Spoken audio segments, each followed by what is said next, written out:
السلام علیکم friends, welcome to اور چینل دی ادر سٹوریز۔ کیسے ہیں آپ لوگ؟ میں امید اور دعا کرتا ہوں آپ سب خیریت سے ہوں گے۔ فرینڈز، اگر آپ کو ہماری پوڈ کاسٹ پسند آتی ہے تو ویڈیو کو لائک اور چینل کو سبسکرائب کرنا نہ بھولیں اور بیل آئیکن کو ضرور پریس کر دیں تاکہ ہماری ہر آنے والی ویڈیو کا نوٹیفیکیشن آپ کو ملتا رہے۔ آج میں آپ کے لیے ایک بہت ہارر سٹوری لے کر آیا ہوں جس کو سن کر شاید آپ کو رات میں نیند نہ آئے، تو بنا ٹائم ویسٹ کیے چلتے ہیں آج کی سٹوری کی طرف۔ آج کی سٹوری ہم کو نعمان ابراہیم نے کراچی سے بھیجی ہے۔ آگے کی سٹوری انہی کے پرسپیکٹیو سے سنتے ہیں۔ السلام علیکم احسن، میرا نام نعمان ابراہیم ہے اور ابھی میں کراچی میں ہی رہائش پذیر ہوں۔ بیسیکلی میرا تعلق گلگت سے ہے۔ یہ ان دنوں کا واقعہ ہے جب میں کراچی کے ایک مشہور ہاسپٹل کے مورچری ڈپارٹمنٹ میں کام کرتا تھا۔ مورچری مطلب مردہ خانہ میں۔ وہ جاب مجھے میرے ماموں نے دلوائی تھی کیونکہ اس سے پہلے میں 2 سال سے گلگت اور اس کے آس پاس کے شہروں میں جاب کے لیے ٹرائی کر رہا تھا، پر ویکینسی کم ہونے کی وجہ سے مجھے جاب نہیں مل پا رہی تھی۔ تو میری امی کے کہنے پر میرے ماموں نے مجھے کراچی میں یہ جاب دلوا دی۔ یہ بات جب کی ہے جب میری نئی جاب لگی تھی اور مجھے نائٹ شفٹ میں جاب کرنی تھی۔ جاب کے شروع کے دن بغیر کسی پریشانی کے گزرے۔ اسٹاف نے میرا بہت خیال رکھا اور مجھے بہت سپورٹ کیا۔ میرا کام وہاں ڈیڈ باڈیز کی انٹری کرنا اور پھر جب کوئی ان کا ریلیٹیو آ جائے تو باڈی کی ویریفیکیشن کرنے کے بعد باڈی ان کے ہینڈ اوور کرنے کا تھا۔ سمجھ لیں نائٹ میں وہ مورچری میرے اور میرے اسسٹنٹ کے انڈر میں ہوتی تھی۔ ایک بار ایک بس کا ایکسیڈنٹ ہوا جس میں 6% ایکسپائر ہو گئے، تو ان کی باڈیز اور زخمیوں کو ہاسپٹل لایا گیا۔ زخمیوں کو تو ایمرجنسی وارڈ میں لے گئے اور ڈیڈ باڈیز کو 2nd فلور پر مورچری میں لایا گیا۔ 2 باڈیز کے ریلیٹیوز تو تھوڑی دیر میں ہی آ گئے، جن کی ویریفیکیشن کے بعد ہم نے ان کو وہ باڈیز ہینڈ اوور کر دیں۔ باقی کی 4 باڈیز ابھی مردہ گھر میں ہی تھیں۔ اچھا، میں آپ کو ایک بات بتاتا چلوں کہ مورچری اس وقت 2nd فلور پر تھی، جہاں مورچری کے علاوہ کوئی اور وارڈ نہیں تھا۔ پہلے مورچری 1st فلور پر ہوا کرتی تھی، جنرل وارڈ کے بالکل سامنے۔ پر جب جنرل وارڈ مریضوں سے فل ہو جاتا تھا یا کوئی دور دراز علاقے سے ہاسپٹل میں آتا تھا تو لوگ وارڈ میں جگہ نہ ہونے کی وجہ سے 1st فلور کے کوریڈور میں ہی بیٹھ اور لیٹ جایا کرتے تھے۔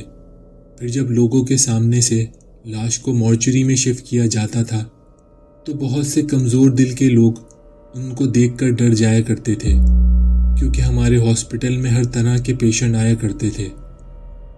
کسی کی باڈی جلی ہوئی ہوتی تھی تو کسی کی ڈیتھ میجر ایکسیڈنٹ سے ہوئی ہوتی تھی، جن کو اس حالت میں دیکھنا ہر کسی کے بس کی بات نہیں ہوتی ہے۔ تو اس لیے مورچری کو 2nd فلور پر شفٹ کر دیا گیا تھا۔ یہ سب باتیں مجھے میرے اسسٹنٹ نے بتائی تھیں، کیونکہ وہ اس ہاسپٹل میں ایز اے اسسٹنٹ 3 سال سے کام کر رہا تھا۔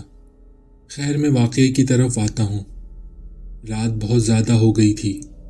ایمرجنسی الرٹ ہونے کی وجہ سے سب ڈاکٹرز، نرس اور اسٹاف ہاسپٹل میں ہی تھا اور اب بھی ایمرجنسی وارڈ میں کافی رش تھا۔ دوسرے دن شام میں جب میں ہاسپٹل گیا تو ڈے شفٹ ڈاکٹر سے پتہ چلا کہ ان 4 باڈیز میں سے ایک باڈی کے ریلیٹیوز اس کی باڈی لے گئے ہیں اور اب ٹوٹل 3 باڈیز مورچری میں ہیں۔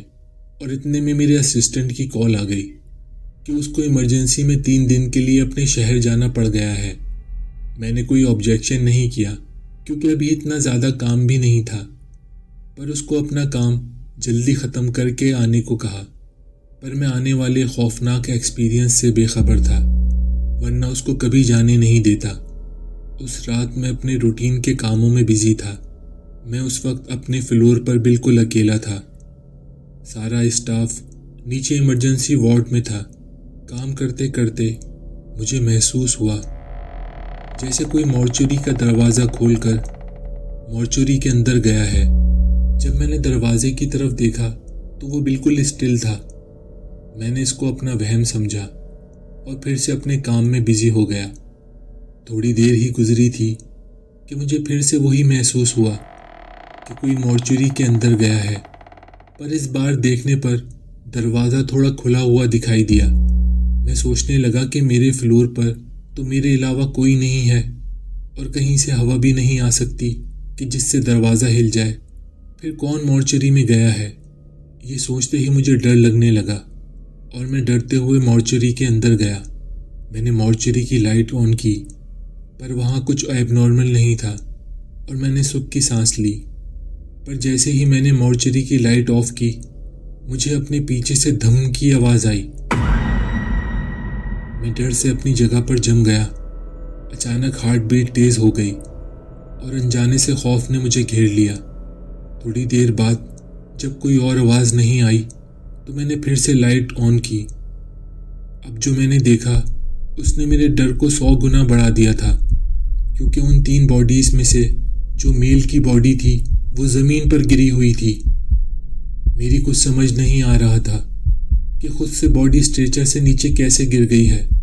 میں کچھ اور سوچے بغیر مورچری سے باہر نکل کر ریسیپشن پر اپنی سیٹ پر آ کر بیٹھ گیا اور دل ہی دل میں دعائیں پڑھنے لگا، کیونکہ یہ سب کچھ میری سمجھ سے بالاتر تھا۔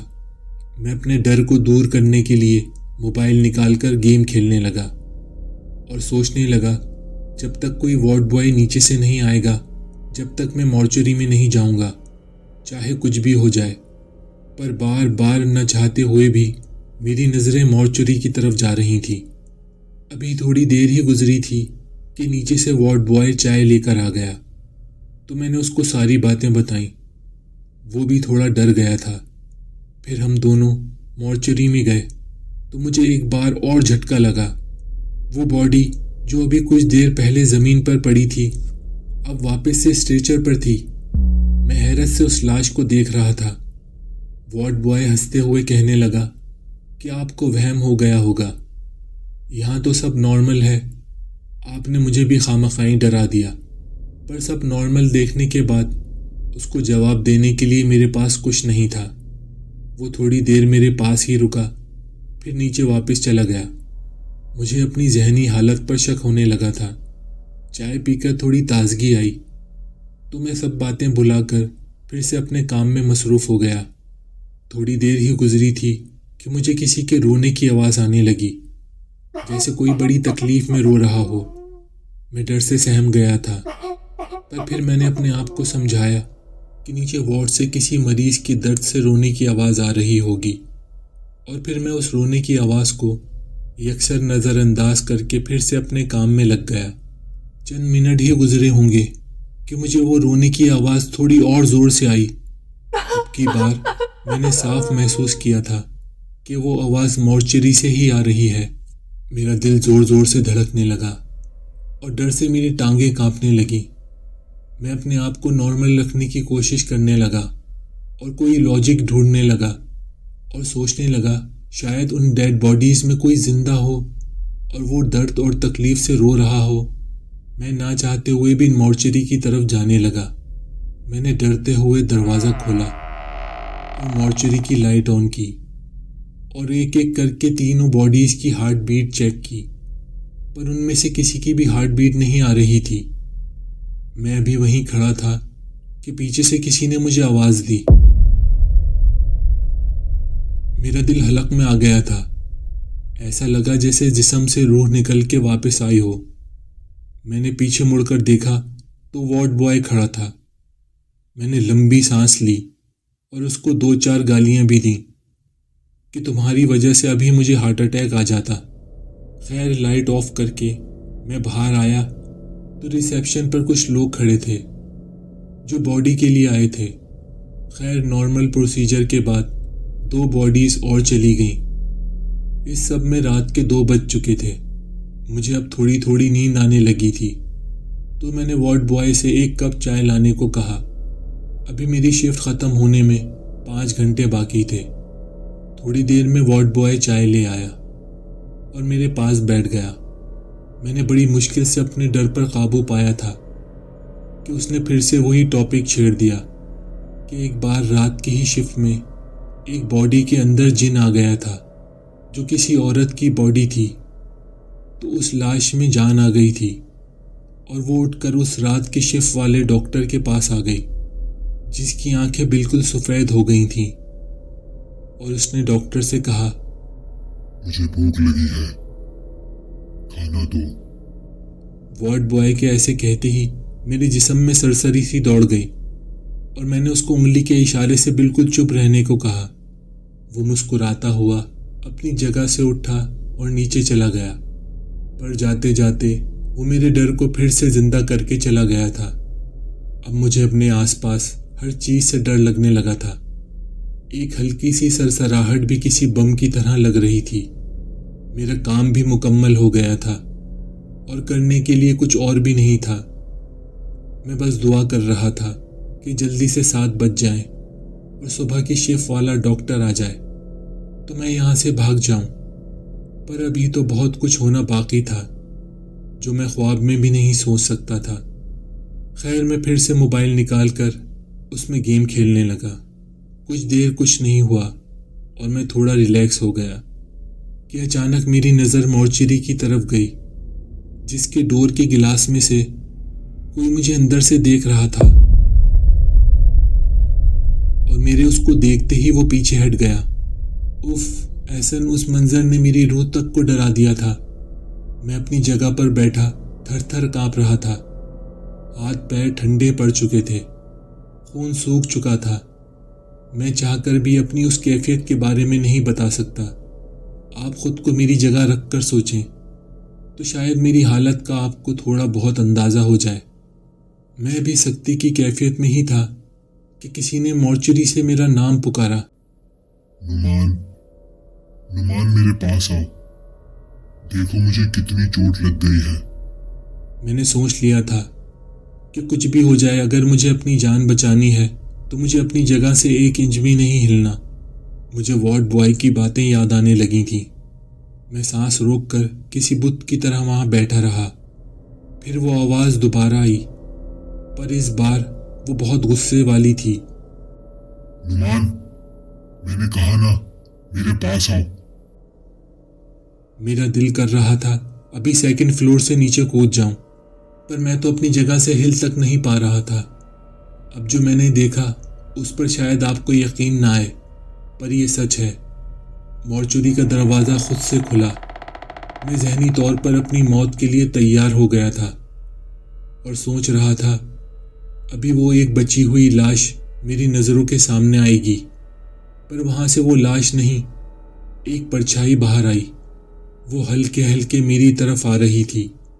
وہ کالے دھوئیں کی طرح تھی۔ وارڈ کی لائٹس بلنک کرنے لگی تھیں۔ وہ جہاں سے گزر رہی تھی سامان ادھر ادھر خود بخود ہل رہا تھا۔ میں نے دل ہی دل میں کلمہ پڑھنا شروع کر دیا تھا کہ بس اب میری جان نکلنے والی ہے۔ وہ مجھ سے بس 10 قدم کے فاصلے پر ہوگی کہ اچانک وہ غائب ہو گئی۔ وارڈ کی لائٹ بھی ٹھیک ہو گئی۔ میں نے ایک لمبا سانس لیا، دل میں اللہ کا شکر ادا کیا، شاید وہ جو چیز بھی تھی وہاں سے جا چکی تھی۔ یہ سوچ کر میں تھوڑی دیر میں نارمل ہو گیا اور ایک گلاس پانی کا پیا۔ میں نے گھڑی کی طرف دیکھا تو 3 بج رہے تھے۔ میں اپنے آپ کو ریلیکس کرنے لگا کہ بس اب 4 گھنٹے کی بات ہے، پھر تو دوسری شفٹ کے ڈاکٹر آ جائیں گے۔ میں تھوڑی دیر اپنی جگہ پر ہی بیٹھا رہا، پھر ایسے ہی اٹھ کر وارڈ میں ٹہلنے لگا۔ وقت تھا کہ گزرنے کا نام نہیں لے رہا تھا۔ میں اپنی سیٹ چھوڑ کر نیچے بھی نہیں جا سکتا تھا کہ اگر کسی نے میری شکایت کر دی تو اتنی مشکل سے ملی جاب ہاتھ سے نکل جائے گی۔ کافی دیر میں ایسے ہی ٹہلتا رہا، پھر میں نے سوچا ایک راؤنڈ مورچری کے اندر بھی مار لیتا ہوں، پھر واپس آ کر اپنی سیٹ پر بیٹھ جاؤں گا اور تھوڑی دیر کے لیے سو جاؤں گا۔ تو میں مورچری میں گیا اور لائٹ آن کی تو مجھے پھر سے وہاں کونے میں وہ کالی پرچھائی دکھائی دی۔ وہ پرچھائی تیزی سے مورچری کے باہر گئی۔ میں بھی 1 سیکنڈ کی دیر کیے بغیر مورچری سے باہر آنے لگا، پر آدھے رستے میں ہی جم گیا کیونکہ میرے بالکل پیچھے کوئی کھڑا تھا جس کی بھاری سانسوں کی گرمی مجھے اپنے کندھے پر محسوس ہو رہی تھی۔